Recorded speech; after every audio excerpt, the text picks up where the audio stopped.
Hello, thank you for joining us. This is Panorama, and today we're celebrating the International Day of Parliamentarism, a day set aside to recognize the importance of Parliament in promoting democracy and good governance.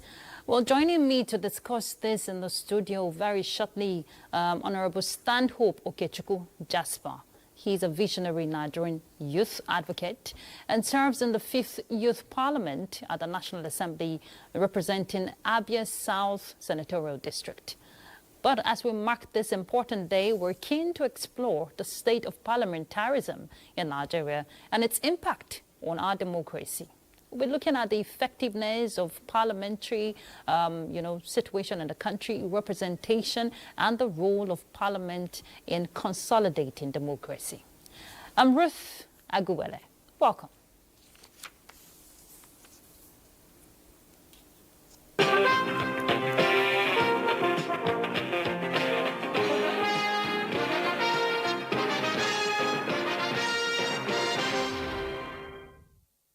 President Bola Tinubu has officially begun his engagement in St. Lucia with visits to leaders of the country. The president visited the Governor General and the Prime Minister of the host country with steps to formalize relations dominating discussions. State House correspondent Musbahu Danwahab reports. President Bola Tinubu commenced his historic visit to St. Lucia on Sunday. First, a visit to the Government House.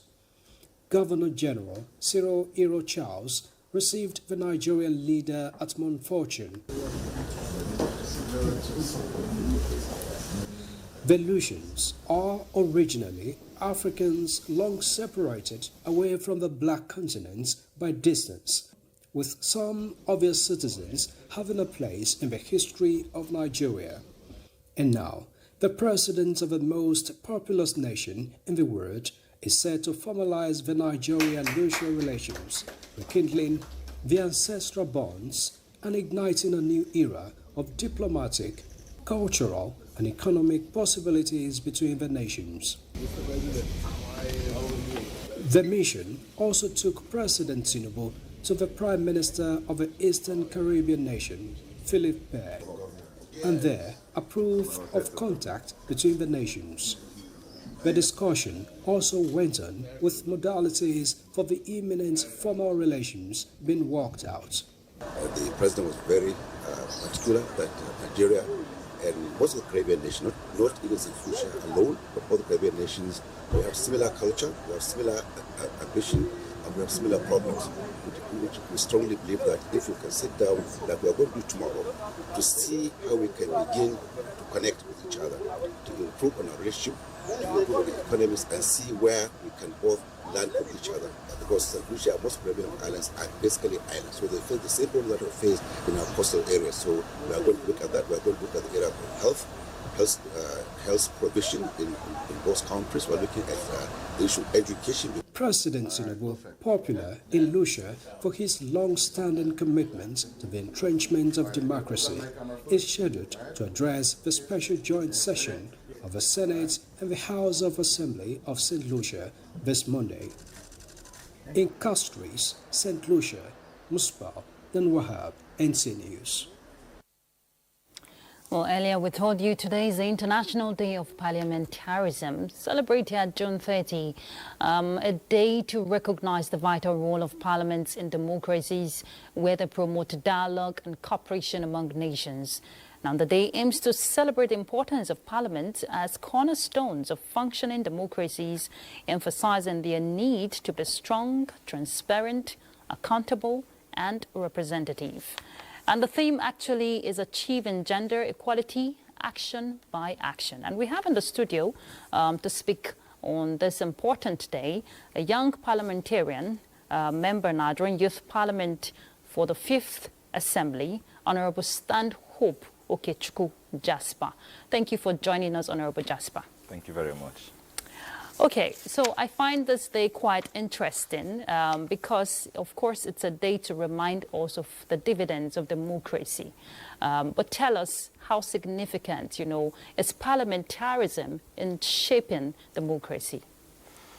Good day, viewers. It's my pleasure to be here. Actually, today's program and the Parliament reminds us the collaboration between legislators and the executive, which it helps us to solve a global challenges, problems for the youth and the migration of the climate change that represents the young people. Okay, and the theme for this year is achieving gender equality action by action. If we want to look at the steps taken by legislators, even at the youth level, what's the margin like in the aspect of representation and bridging that gap? Okay, for our team, it talks about the representation of genders, which we are glad that in the Parliament we have representatives from all the senatorial districts. That's at the youth yes. wing, okay. At the youth wing, we have representatives, which in every senatorial district, they must provide and produce one lady. So which our speaker happens to be a female, Right Honorable Dr. Azizat, which she is doing well, and she was the first female speaker of the Nigerian Youth Parliament. So all this while it have been male, but this time around we now said that it has to be a female because we need to collaborate and to make things that we are talking about to fly. Okay, so let's look at the gaps created in the aspect of representatives, representing their constituents. How can we bridge that gap? You're representing Abia South Senatorial District at the youth level. But if we want to take it, to the higher level, would you say that legislators are actually representing their constituents and, carrying the people along? Yes, I would say that our legislators, our senators, and the House of Representative members, then down to the youth wing, they are representing their senatorial districts and their constituencies because accountability is one of the things that we must talk about first. The people have their confidence in them and now put them into there. So if they are not doing well, their constituents will also drag them, you understand? And we are in the world where social media helps us to know more of what our legislators, our representatives are doing. So if they are not doing well, I think our people out there will also drag them. They are doing well. They are doing well. They are representing their people. They are doing well. So what reforms, can the legislators come up with, to enhance and strengthen structures, especially for the people to feel the dividends of democracy? Sorry? Reforms, policies, not really policies, but strengthening reforms at the legislative level. What can be done so that the people can feel the dividends of democracy? You said that they're representing them effectively, but if we want to look at the challenges bedeviling the country, how can they strengthen reforms? Based on the challenges and what we are passing through in our country, it's about legislators and the democracy and the executive. You understand? There must be collaboration and partnership. Legislators can't do it on their own alone. They can't fight the executive, while the executive cannot fight the legislators. So the best thing that we need to do in the country to protect the interests of the masses, the interests of the people, is collaboration. You understand? When we come up with a program, when we come up with strategic plans, then we just need to collaborate with the executive so that it will fly, so that it will help us to understand the problems that we are facing in the country. Because all the things that is happening to us is just within us. Without collaboration, proper collaboration, we'll have a whole lot of issues. And, well, thankfully, we're seeing that synergy at the executive and the legislative level, the higher chambers. Thank you so much, Honorable Stanhope Okechukwu Jasper. Thank you for coming on Panorama. Wish you the best, and may you continue to be the advocate, for the youth, speaking on their behalf. Thank you very much. All right, let's take a break. We'll be back shortly.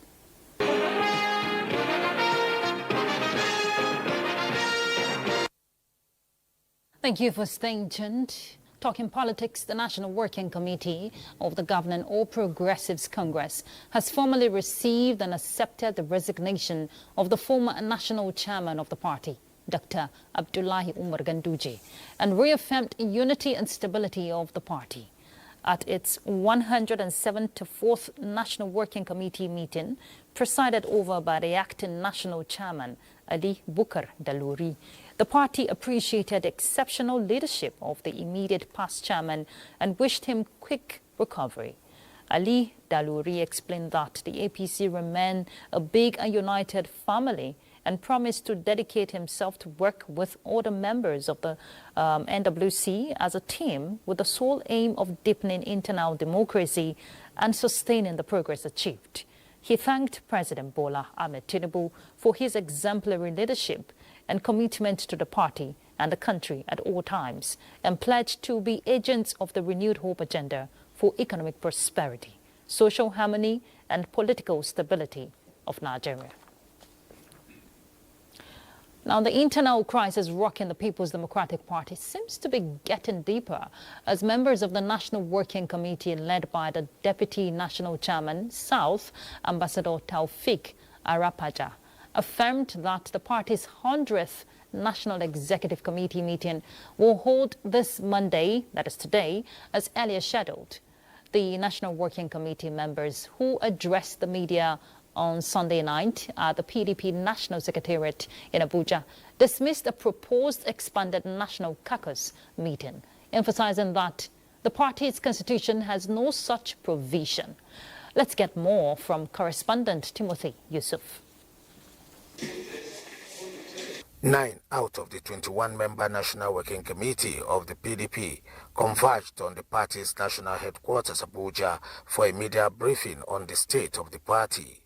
They were led by the Deputy National Chairman South, Ambassador Taufik Arapaja. He maintains that the National Executive Committee meeting of the PDP fixed by the 99th NEC on May 27, 2025 remains valid and binding. By virtue of Section 31(3) of the Constitution of the PDP, as amended in 2017, the Monday 30th June 2025 date for the 100 NEC meeting is binding on all organs and members, and as such, no organ, group, or officers of the party has the power to alter, change, vary, veto, or convert the already convened NEC meeting. The meeting, according to Ambassador Arapaja, will receive updates from the Zoning Committee and the National Convention Organizing Committee. Meanwhile, the PDP National Secretary, Senator Samuel Anyanwu, in a statement issued in Abuja, had invited stakeholders to what he termed a special expanded National Caucus meeting of the party. Parallel meetings may therefore hold by PDP stakeholders at the National Secretariat of the party this Monday. Timothy Yusuf, NTA News. In other news, the Department of State Services says there is widespread jubilation across Zamfara and parts of the northwest as Shinkafi volunteer forces kill notorious bandit commander Kachala Yelu Dan Bokolo in a fierce weekend operation. In a statement, the DSS confirms that over 173 bandits loyal to Dan Bokolo were also neutralized in the surprise assault, marking one of the deadliest blows against organized banditry in the region. Resident of Korea District and Shankafi local government area, who have endured months of his reign of terror, celebrated his death with dancing and thanksgiving, calling it a long-awaited liberation.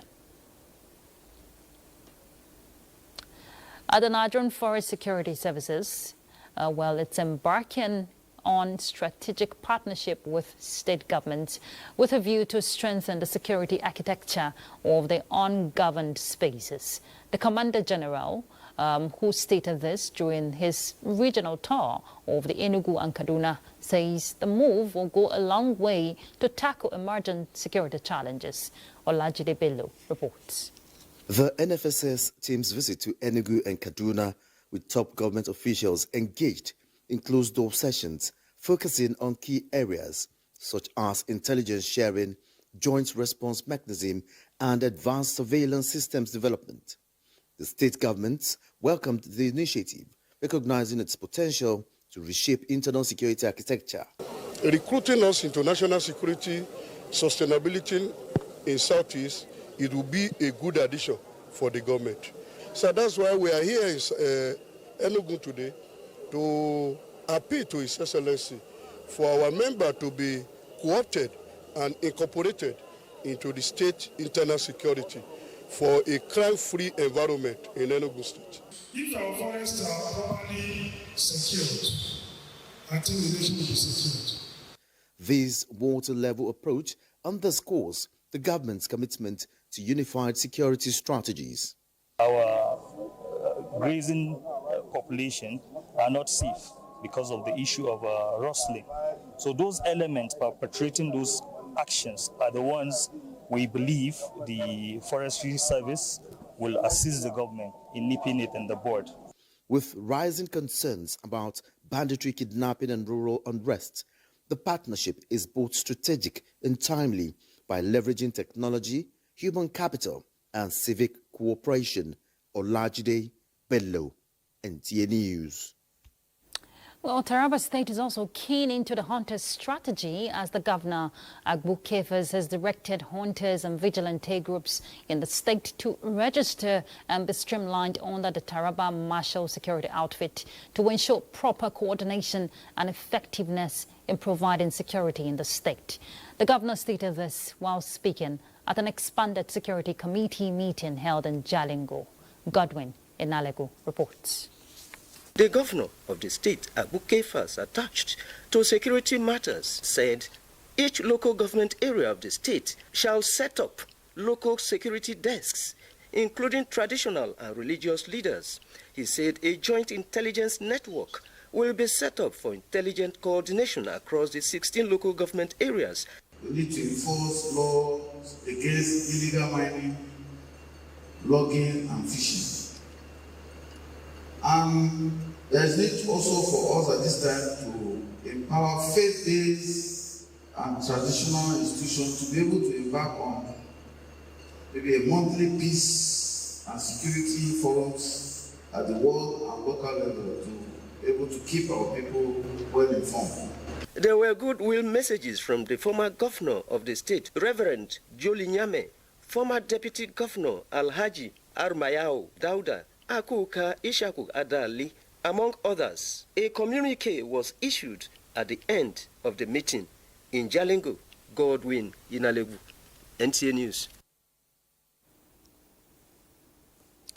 Muslims have been called upon to put into practice the lessons of Hijrah, exemplifying good conduct and shunning negative tendencies for a better society. This was at this year's Hijrah celebration organized by Kogi State Council of Ulama in Lokoja. Solomon Ayedehin reports. The annual commemoration of the migration of Prophet Muhammad from Mecca to Medina, which took place in the month of Muharram, marks the beginning of the new Islamic calendar. In Kogi State, the day provides opportunity for Muslim Ummah to come together, examining themselves with a view of rededicating their lives to the service of Allah and humanity. Prayers were offered for the peace of the world and Nigeria in particular. The event also features the unveiling of the new Islamic calendar and march past by various Islamic schools in Lokoja, appreciating Allah for witnessing the period.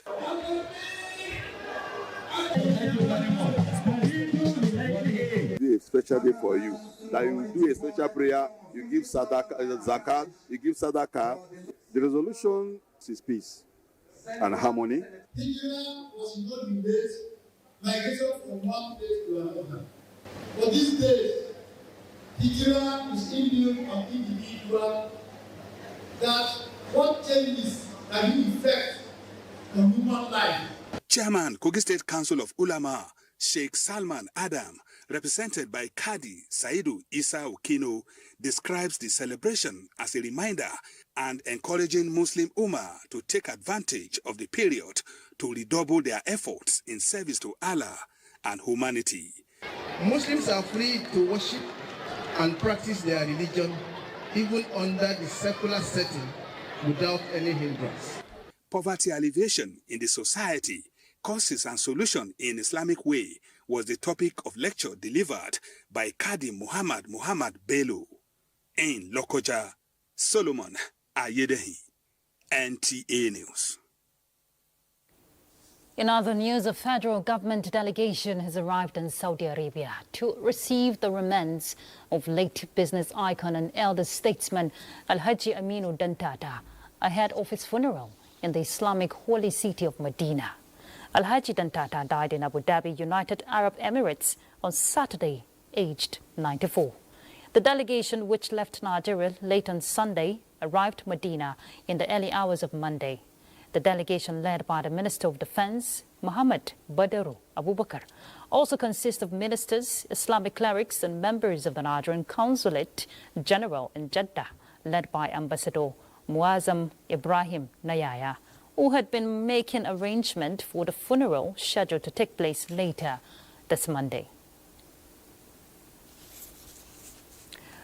Operatives of the National Drug Law Enforcement Agency have arrested an ex-international football player along with his partner over attempts to smuggle cocaine into the country through the Murtala Mohammed International Airport, Ikeja, Lagos. Salwan Khalil Ibrahim reports. Man was a frequent flyer, known for conveying clothes from Turkey to Nigeria and food items from Nigeria to Turkey. He was the first to be arrested upon his arrival at the Lagos airport on Tuesday, 24th June 2025. A search of his carry-on bag revealed 37 wraps of cocaine weighing 800 grams. Further checks reveal that an accomplice who turned out to be the former professional footballer who used to play for clubs in Brazil was waiting at the airport car park to collect the consignment from him.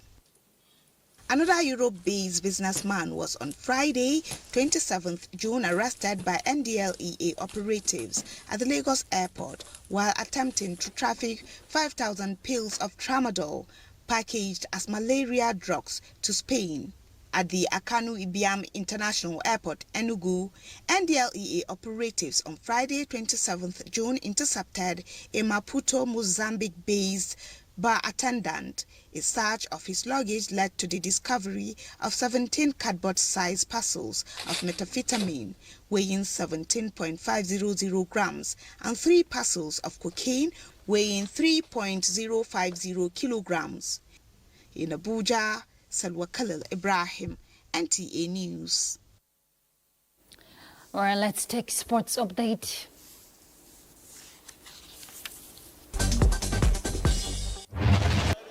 The organizers of the African Warriors Fighting Championship have pledged to build upon the achievements of the 2025 Dambe event to ensure that the sport gains global recognition.